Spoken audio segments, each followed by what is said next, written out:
بے مثل ہے جہان میں کنبہ حسین کا۔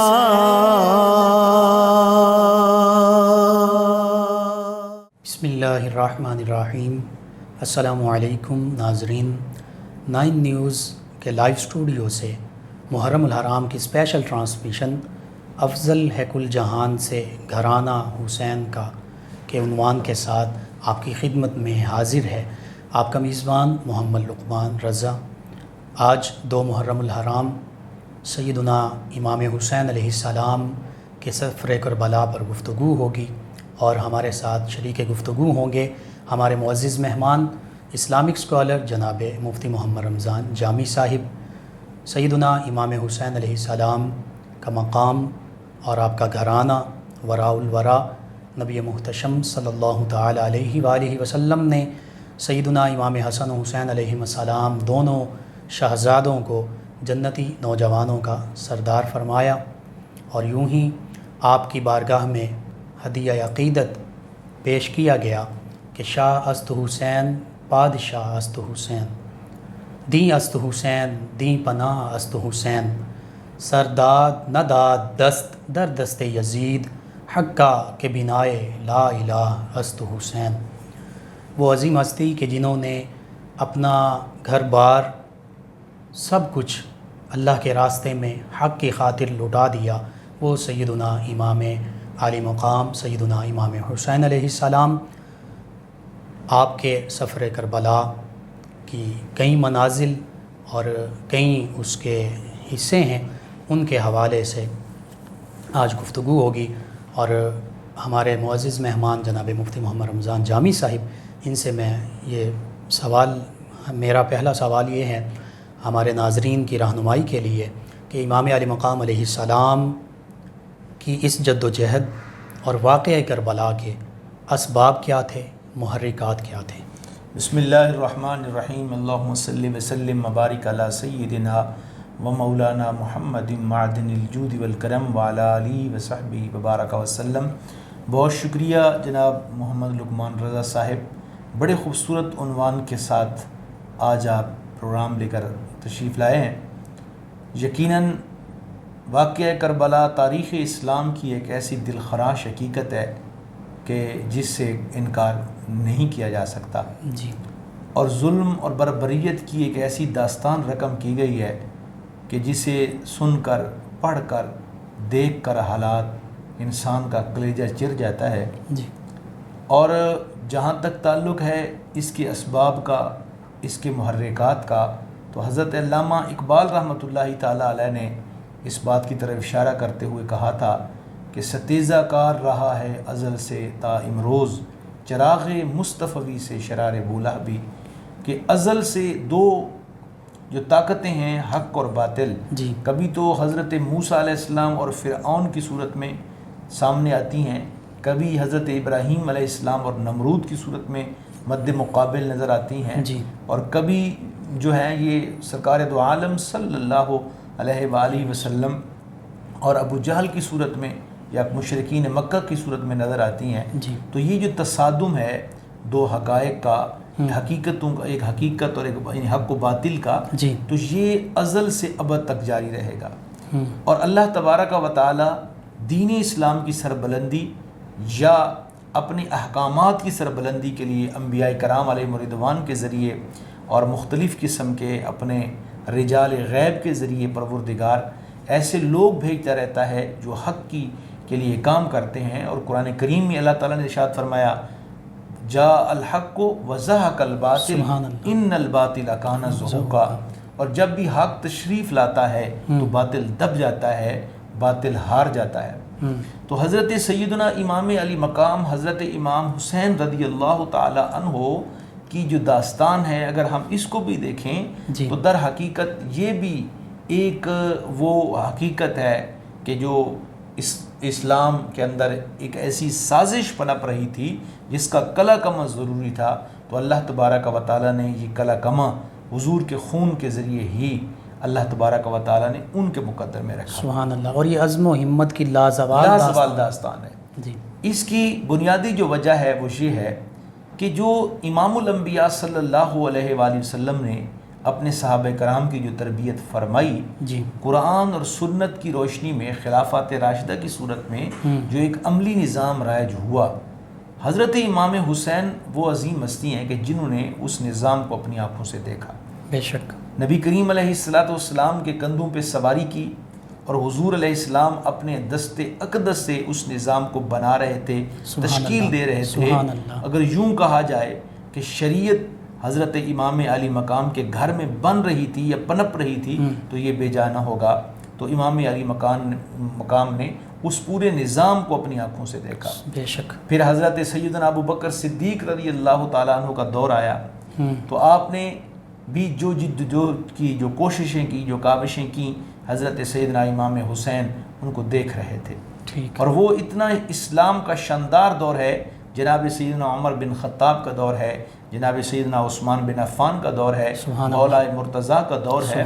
تو حضرت سیدنا امام علی مقام حضرت امام حسین رضی اللہ تعالیٰ عنہ کے دل و دماغ میں کچھ نقوش تھے، جی، ایک خلافت راشدہ کے نظام کا ایک پورا ڈھانچہ ان کے دماغ میں تھا۔ جی، جب بھی کوئی شخص اس سے انحراف کی کوشش کرتا تو یہ ممکن ہی نہیں تھا کہ حضرت امام علی مقام امام حسین رضی اللہ تعالیٰ عنہ خاموش رہتے۔ ٹھیک ہے، یہی وجہ ہے کہ حضرت امام حسین رضی اللہ تعالیٰ عنہ، جن کی شان میں نبی کریم علیہ السلام نے امام حسین اور امام حسن دونوں کی شان، الحسن والحسین سیدا شباب اہل الجنہ، سبحان اللہ، تو حضور علیہ السلام نے فرمایا یہ دونوں جنتی نوجوانوں کے سردار ہیں۔ بے شک، پھر علم و حکمت بھی حضور علیہ السلام نے خود انہیں عنایت فرمائی۔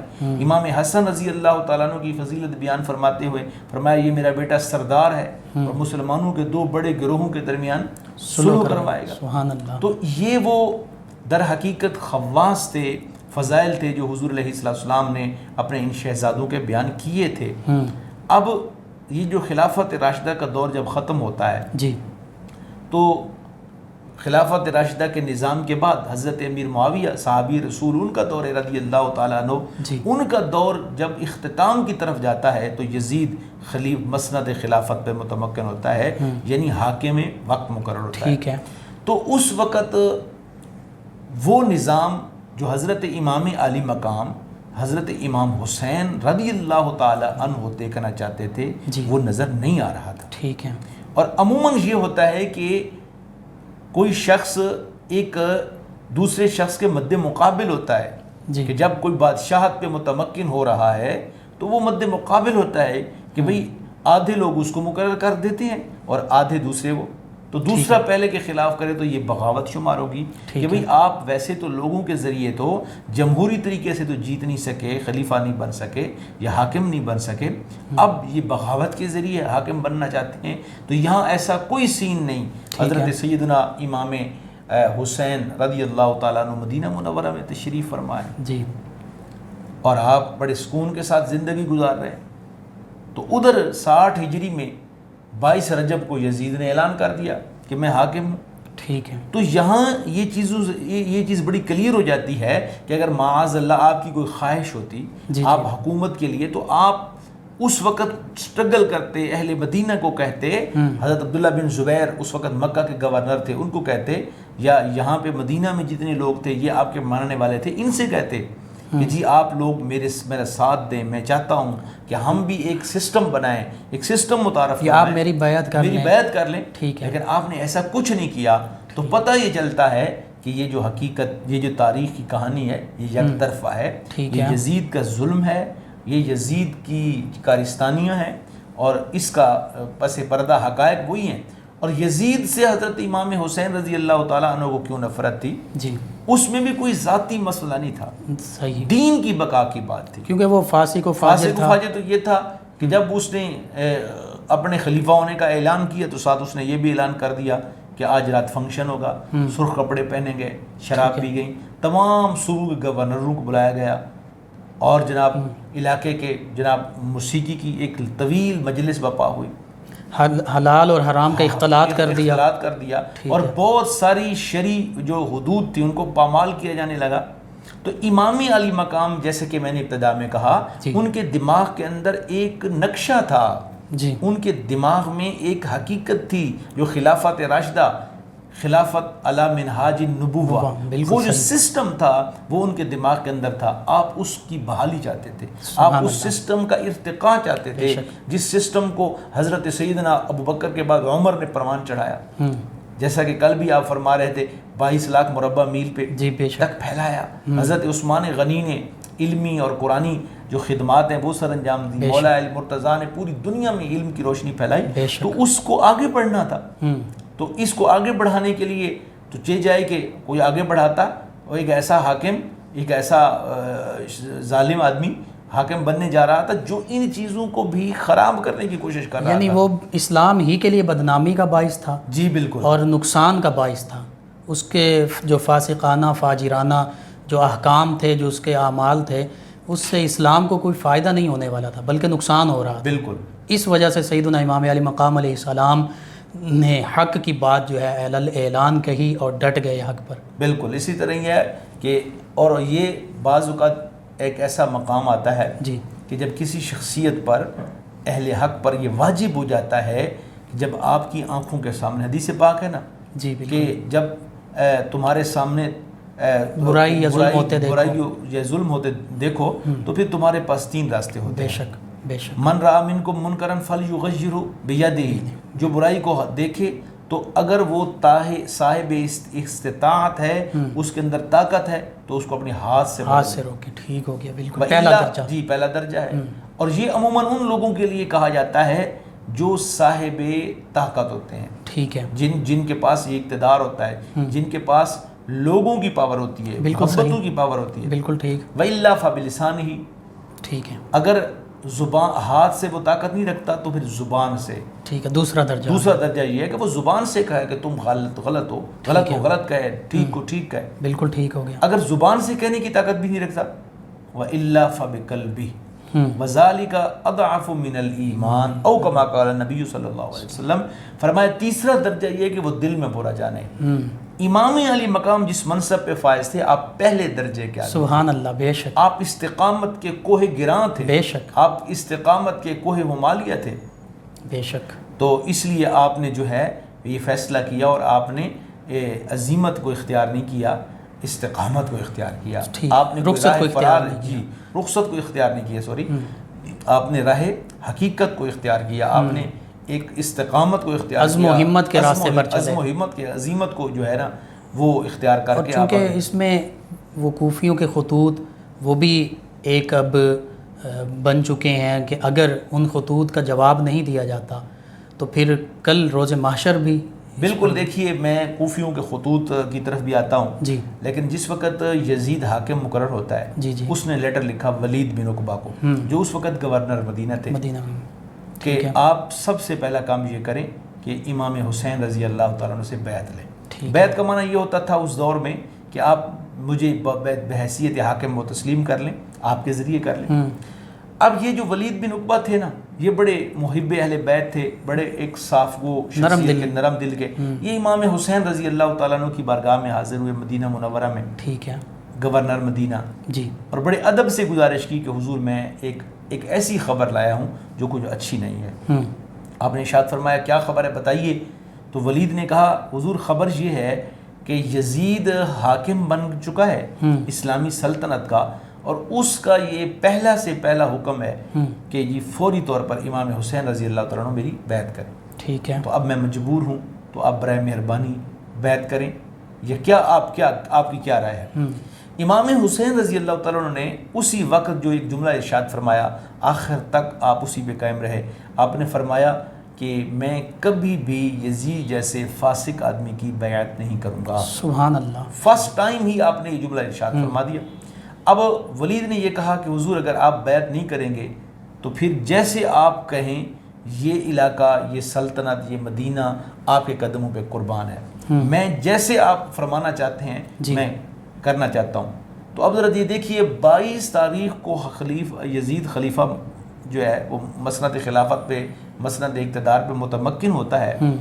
تو اس سے لے کر اینڈ تک اس سے لے کر آپ تک جو پہلا حضرت امام حسین رضی اللہ تعالیٰ عنہ 27 رجب کو 22 رجب کو وہ حاکم بنتا ہے جی، اور 27 رجب کو حضرت سیدنا امام حسین رضی اللہ تعالیٰ عنہ 5 دن کے اندر اندر یہ فیصلہ فرما لیتے ہیں کہ میں نے یہاں نہیں رہنا، اور آپ یہاں سے نکل کر مکہ کی طرف روانہ ہو جاتے ہیں۔ یعنی مدینہ منورہ سے مکہ مکرمہ کی جانب جو سفر ہے اس کی یہ پھر وجوہات ہیں، یہ اسباب جی ہیں۔ اب یہاں پہ ایک بڑی اہم بات یہ بھی آتی ہے، عموماً لوگ یہ کہتے ہیں کہ جی دیکھیے یزید کو تو کسی چیز کی خبر بھی نہیں تھی، یزید کو اتنی خبر تھی کہ کوفہ میں بیٹھ کر شام میں بیٹھ کر شام سے مدینہ منورہ میں اتنے لیٹرز اتنے لوگوں کو بھیجا گیا کہ امام حسین رضی اللہ عنہ 5 دن کے اندر اندر مدینہ چھوڑنے پر مجبور ہو گئے۔ ٹھیک ہے، اتنا تو آپ کو پریشرائزڈ کیا گیا نا، اتنا تو آپ پر پریشر ڈالا گیا امام علی مقام پر۔ تو اب یہ کہنا یزید کو بچانے کے لیے یا اسے معاذ اللہ بے گناہ ثابت کرنے کے لیے کہ جی اس کا کوئی قصور نہیں ہے، تو یہ غلط ہے، بالکل یہ بالکل حقائق کے منافی ہے، کیونکہ 5 دن میں اتنے لیٹر اور اس کی ساری توجہ جو ہے وہ امام حسین رضی اللہ تعالیٰ عنہ کی طرف ہے۔ اب امام حسین نے تمام احباب کو بلایا، رفقا کو بلایا اور حقیقت حال سے آگاہ کیا۔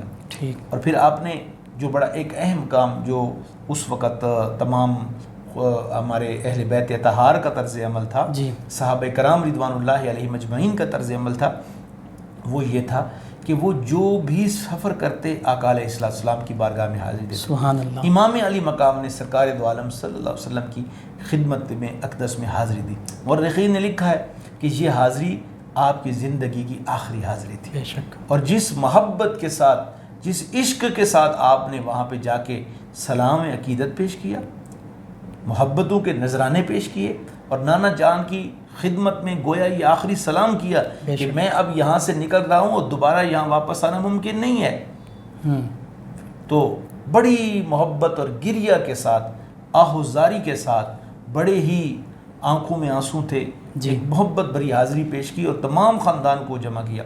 اور یہاں پہ یہ بھی ہے کہ اہل مدینہ جمع ہوئے، انہوں نے کہا حضور یہ کیا ہو گیا ہے آپ کو، اب کیوں جا رہے ہیں، ہم آپ کے ساتھ آتے ہیں اور ہم یزید کے خلاف ایک لشکر جرار تیار کرتے ہیں اور ہم اس کا مقابلہ کرتے ہیں۔ اور اسی طرح حضرت عبداللہ بن زبیر جو مکہ مکرمہ میں تشریف فرما ہیں، ان کو بھی معلوم ہوا تو انہوں نے بھی یہ کہا کہ حضور آپ 1000 بار مدینہ مکہ مکرمہ تشریف لائیں، لیکن بات یہ ہے کہ آپ مجھے حکم دیں، میں مکہ مکرمہ سے ایک لشکر تیار کرتا ہوں اور ہم یزید کے خلاف اٹھ کھڑے ہوتے ہیں۔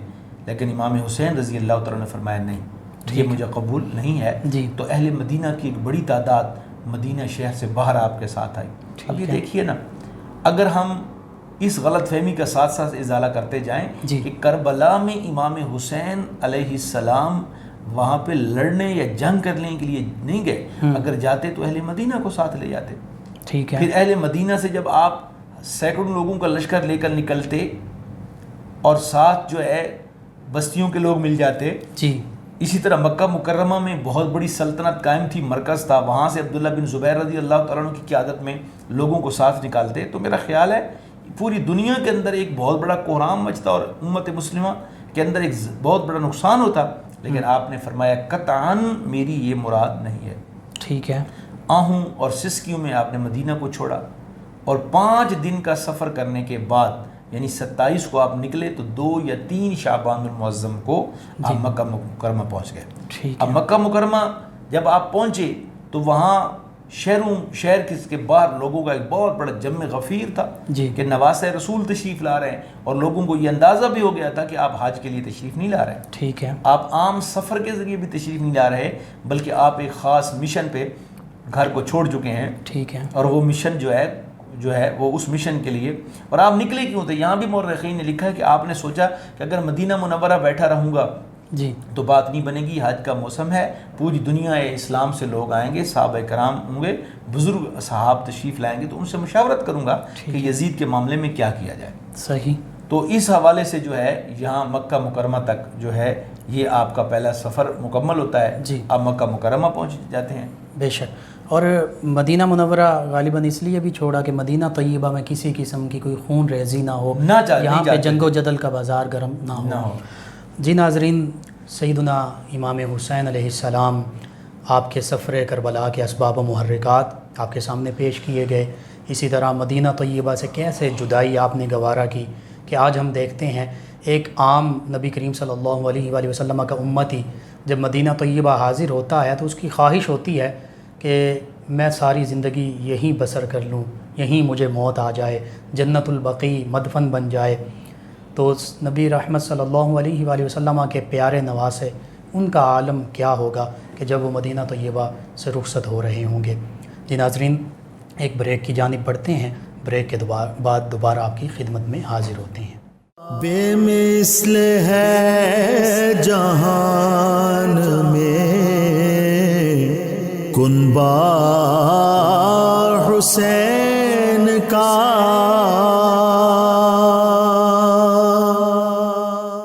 جی ناظرین, بریک کے بعد دوبارہ 9 نیوز کے لائیو اسٹوڈیو سے آپ کی خدمت میں حاضر ہیں.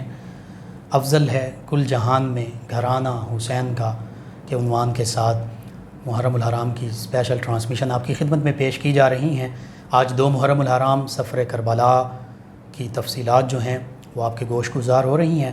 ہمارے ساتھ شریک گفتگو ہیں ہمارے معزز مہمان جناب مفتی محمد رمضان جامی صاحب, اور مکہ المکرمہ سیدنا امام علی مقام علیہ السلام تشریف لے آتے ہیں.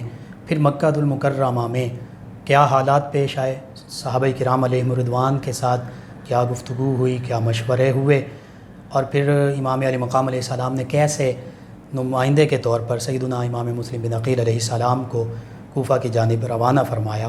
اس پر تفصیلی گفتگو فرمائیں گے ہمارے معزز مہمان جناب مفتی محمد رمضان جامی صاحب. امام حسین رضی اللہ تعالیٰ عنہ جب مکہ مکرمہ پہنچے تو وہاں پہ عبداللہ بن زبیر گورنر مکہ تشریف فرما تھے. جی, انہوں نے استقبال کیا اور مکہ مکرمہ کے لوگوں نے بڑے والہانہ انداز سے استقبال کیا, ٹھیک ہے, اور آپ نے وہاں پہ مکہ مکرمہ میں قیام فرمایا. جیسا میں نے عرض کیا کہ مکہ مکرمہ تشریف لانے کا مقصد بھی یہ تھا کہ بزرگ صحابہ کرام سے ملاقاتیں ہوں, مشاورت ہو کہ ایک ایسا شخص مسند پہ متمکن ہو چکا ہے, حاکم بن چکا ہے کہ جو اسلامی اقدار کو اس طرح نہیں جانتا, اور آپ اسلامی اقدار کی احیاء چاہتے تھے, ارتقاء چاہتے تھے. تو آپ نے عبداللہ بن زبیر رضی اللہ تعالیٰ عنہ سے بھی مشاورت کی. تو عبداللہ بن زبیر نے کہا کہ اگر آپ حکم فرمائیں تو ایک بہت بڑا لشکر تیار کر کے پوری دنیا کے مسلمانوں کو جمع کرتے ہیں اور یزید کے خلاف جو ہے اعلان بغاوت کرتے ہیں. لیکن امام حسین نے فرمایا نہیں, ٹھیک ہے, میں اصلاح چاہتا ہوں, اور میں چاہتا ہوں کہ میں جب بیعت نہیں کر رہا تو اس کا خمیازہ کسی اور کو نہ بھگتنا پڑے. ٹھیک, یوں یہ شعبان المعظم کا جو مہینہ ہے یہ گزرتا ہے, 20-25 دن ہے, تو حج کے ایام بھی شروع ہو جاتے ہیں. جی, تو 10 رمضان المبارک کو حضرت امام علی مقام کو خط آنا کوفیوں کے شروع ہو گئے. ٹھیک, کہ کوفی بھی یزید کے اس جو سسٹم تھا اس سے بیزار ہوتے نظر آئے. ٹھیک ہے, انہوں نے خطوط میں لکھا, اور یہ خطوط کا جب سلسلہ شروع ہوا تو 5 دن کے اندر ہزاروں خطوط پہنچ گئے. ٹھیک, ایک ایک گھر سے سینکڑوں خطوط, 12,000 18,000 30,000 تک 36,000 تک کی روایات بھی موجود ہیں, 30,000 کی روایات موجود ہیں. بالکل ٹھیک. تو بہرحال ایک طویل, ہم یوں کہہ سکتے ہیں کہ بہت کافی مقدار میں خطوط, کثیر تعداد میں ہم کہہ سکتے ہیں. ٹھیک ہے. تو اس وقت امام علی مقام نے سفر کا فیصلہ کیا کہ اب ہمیں ان خطوط کے بعد کوفہ کی طرف جانا چاہیے. ٹھیک, وہاں کے لوگوں کی جو داد رسی ہے وہ ہم پر واجب ہے. ٹھیک ہو گیا. مشاورت کی تو اس مشاورت میں یہ طے پایا کہ نہیں, آپ خود تشریف نہ لے جائیں, بلکہ آپ اپنے چچیرے بھائی, چچا زاد بھائی حضرت مسلم بن عقیل رضی اللہ تعالیٰ عنہ کو ان کو روانہ کر دیں. ٹھیک, وہاں کے حالات کا وہ جائزہ لے لیں گے, ادراک کریں گے, تو آپ ان کو روانہ فرما دیں. تو آپ نے فرمایا یہ بہترین ہے. تو آپ نے حضرت مسلم بن عقیل کو اپنا سفیر بنایا اور ان کو اہل کوفہ کے نام ایک خط لکھ کر دیا کہ آپ تشریف لے جائیں اور اہل کوفہ کو میرا یہ خط پڑھ کر سنائیں اور انہیں بتائیں کہ امام عنقریب تشریف لے آئیں گے. ٹھیک. حضرت مسلم بن عقیل 15 رمضان المبارک کو مکہ مکرمہ سے روانہ ہوتے ہیں. ٹھیک. جب آپ مکہ مکرمہ سے روانہ ہوئے تو سفر کرتے کرتے آپ تشریف لے کے جب پہنچے تو آپ وہاں پہ جو نعمان بن بشیر تھے کوفہ کے گورنر, وہاں ان سے جا کر ملے, کیونکہ یہ بھی ان لوگوں میں شامل تھے نعمان بن بشیر جو نبی کریم علیہ السلام کی آل سے محبت کرتے تھے، امام علی مقام کے غلاموں میں شامل تھے، بے شک آپ ان سے جا کے ملے اور انہیں بڑا والہانہ استقبال کیا، عزت کی، اور بتایا کہ یہاں کے جو لوگ ہیں وہ یزید سے خائف ہیں، ٹھیک، تو یزید کے جو جتنے بھی معاملات سے ہیں ان سے لوگ بدظن ہو چکے ہیں، تو آپ نے بڑا اچھا فیصلہ کیا۔ تو آپ نے بتایا کہ تھوڑی دیر کے بعد، تھوڑے دنوں کے بعد انشاءاللہ العزیز امام علی مقام بھی تشریف لے آئیں گے، میں صرف ان کا سفیر بن کے یہاں پہ حاضر ہوا ہوں اور یہاں حالات کا ادراک کرنے آیا ہوں کہ یہاں کے حالات کیسے ہیں۔ نعمان بن بشیر نے اور وہاں کے اہل کوفہ لوگ جو ملے، یہاں تک کہ اس دن ظہر کی نماز سے لے کر مغرب کی نماز تک مورخین کے مطابق 40,000 لوگوں نے حضرت مسلم بن عقیل کے ہاتھ پر بیعت کر لی، اور ظہر، عصر اور مغرب کی نماز بھی آپ کے پیچھے پڑی۔ ادھر جب یزید کو پتہ چلتا ہے کہ نعمان بن بشیر بھی ان کے ساتھ مل چکے ہیں اور ہزاروں لوگ ان کی بیعت کر چکے ہیں، تو انہوں نے فوری طور پر یہ حکم نامہ جاری کیا کہ نعمان بن بشیر کو انہوں نے معزول کر دیا اور ان کی جگہ پہ ابن زیاد کو گورنر بنا دیا۔ یزید نے مقرر کر دیا، جی جی۔ اب یہاں بھی امام علی مقام رضی اللہ تعالی عنہ کے جو خاندان ہے ان کی دشمنی ظاہر ہوتی ہے کہ دیکھیے کہ یزید کے دل میں کتنا بغض ہے کہ جو شخص بطور اہل بیت ان کی مہمان نوازی کر رہا ہے اس کے خلاف بھی اتنا بڑا اقدام۔ تو یوں کہنا مناسب ہوگا کہ ہزاروں میں 72 تن تھے تسلیم و رضا والے، خدا ان کا تھا اور یہ تھے خود خدا والے۔ سبحان اللہ۔ جب کسی نے حضرت سے وطن پوچھا تو فرمایا مدینے والے کہلاتے تھے، اب ہیں کربلا والے۔ یہ نعرہ حر کا تھا جب وہ فوج شام سے نکلا کہ یوں نکلتے ہیں جہنم سے خدا والے۔ سبحان اللہ۔ تو یہ چند لوگ تھے تسلیم و رضا والے، حقیقت پرست لوگ چند لوگ تھے۔ تو جب پتہ چلا تو حضرت مسلم بن عقیل کے پیچھے لوگ فوجی آئے، انہوں نے پکڑا اور اللہ تعالیٰ کی مرضی کہ حضرت مسلم بن عقیل کو شہید کر دیا گیا۔ ٹھیک۔ جب آپ نے دیکھا مسلم بن عقیل نے شہادت سے قبل کہ اب میرے لیے یہاں رہنا ممکن نہیں ہے، جی، تو انہوں نے وہاں پہ جو ایک حضرت قاضی شریح جو اہل بیت اطہار کے بڑے محب تھے اور بڑی محبت کی ہے انہوں نے اہل بیت اطہار کے ساتھ، تو انہوں نے حضرت مسلم بن عقیل نے ان سے کہا کہ آپ میرے جو بچے ہیں آپ ان کو اپنے پاس رکھیں تاکہ جو ہے میں اگر چلا بھی جاؤں اس دنیا سے تو میرے بچوں کو آپ مدینہ منورہ یا مکہ مکرمہ کی طرف روانہ کر لوٹا۔ تو قاضی شریح کے پاس بچے تھے تو مسلم بن عقیل شہید ہو گئے۔ اب بچوں کی تلاش کرتے کرتے بچوں کو بھی شہید کر دیا گیا۔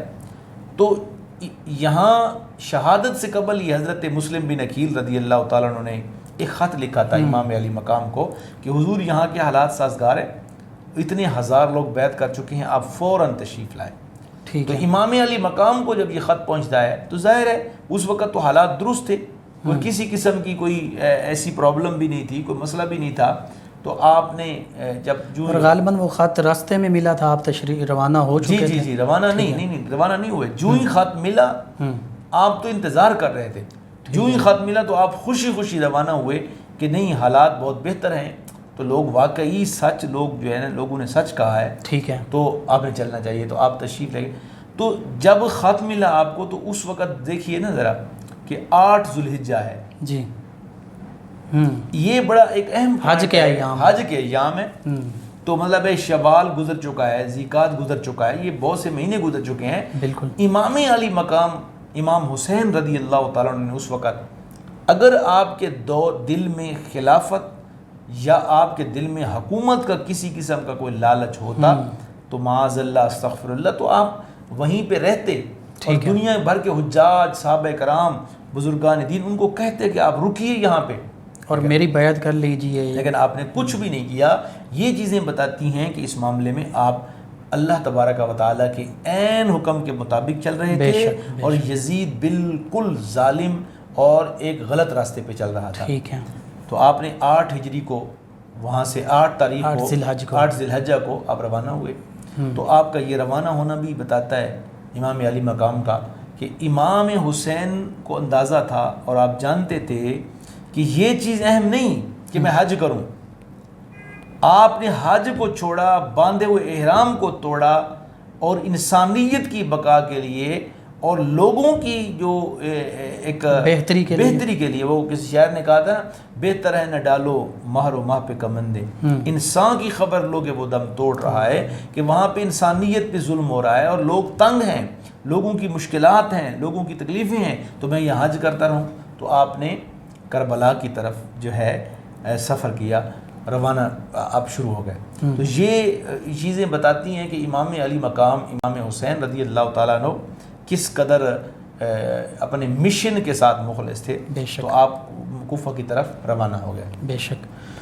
جی ناظرین، سفر کربلا، مدینہ طیبہ سے مکہ مکرمہ تشریف آوری، مکہ مکرمہ سے پھر کربلا کی جانب تشریف آوری، سیدنا امام علی مقام سیدنا امام حسین علیہ السلام کی حق پر ڈٹ جانے کو ظاہر کرتی ہے، حق پر قائم ہونے کو ظاہر کرتی ہے، اور انسانیت کے لیے آپ نے اتنی بڑی قربانی دی کہ اپنا گھرانہ جو ہے اور کائنات کا افضل ترین گھرانہ جو ہے وہ اللہ کے راستے میں قربان کر دیا۔ آخر میں اپنے معزز مہمان جناب مفتی محمد رمضان جامی صاحب سے ملتمس ہوں کہ اللہ کی بارگاہ میں دعا کے لیے ہاتھ اٹھا دیجیے۔ آمین۔ اللہم صلی علی سیدنا و مولانا محمد مبارک وسلم۔ ربنا تقبل منا انک انت السمیع العلیم وتب علینا انک انت التواب الرحیم۔ یا رب العالمین، یہ عشرہ، یہ مہینہ انتہائی بابرکت مہینہ ہے۔ امام علی مقام امام حسین رضی اللہ تعالیٰ عنہ آپ کی شہادت کا مہینہ ہے۔ میرے پاک پروردگار ہماری اس عقیدت کو قبول و منظور فرما۔ اس خوبصورت ٹرانسمیشن افضل ہے کل جہاں سے گھرانہ حسین کا، اس ٹرانسمیشن کو قبول و منظور فرما۔ مولا قدوس امام علی مقام کی سیرت پہ عمل پیرا ہونے کی توفیق عطا فرما، ان کی سیرت کے مطابق زندگی بسر کرنے کی توفیق عطا فرما۔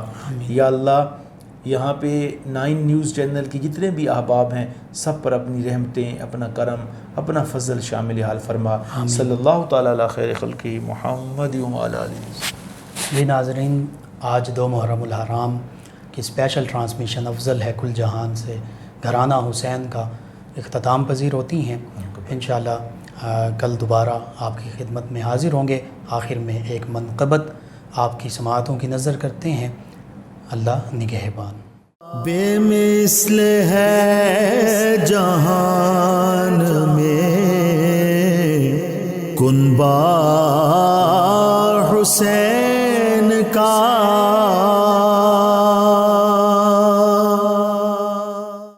باغ جنت کے ہیں بہرے مدح خانے اہل بیت، باغ جنت کے ہیں بہرے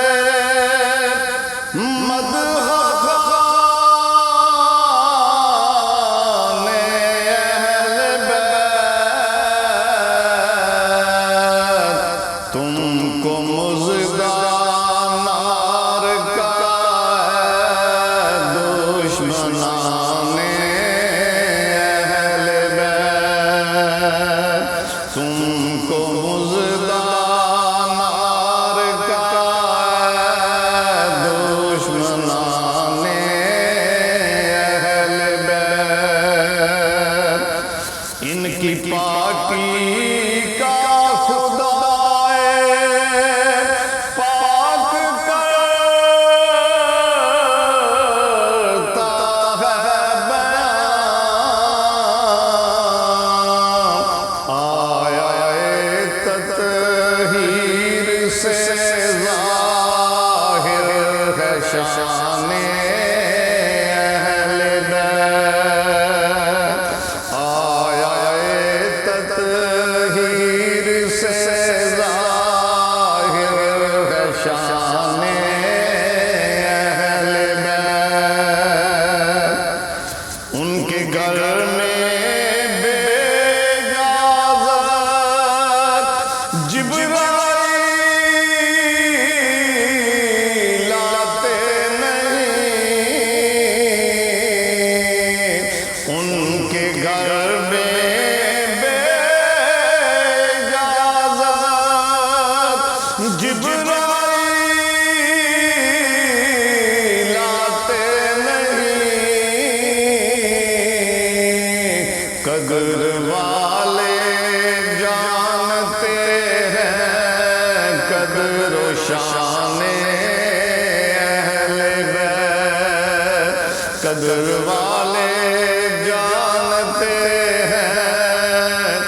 قدر و شان اہل بیت، کس شقی کی ہے حکومت، ہائے کیا اندھیر ہے، دن دہاڑے لٹ رہا ہے کاروان اہل بیت، دن دہاڑے لٹ رہا ہے کاروان اہل بیت، اہل بیت پاک سے گستاخیاں بے باقیاں، لعنت اللہ علیکم دشمنان اہل بیت، باغ جنت کے بہرے مدح خوان اہل بیت، تم کو مژدہ نار کا ہے دشمنان اہل بیت، بے مثل ہے جہان میں کنبہ حسین کا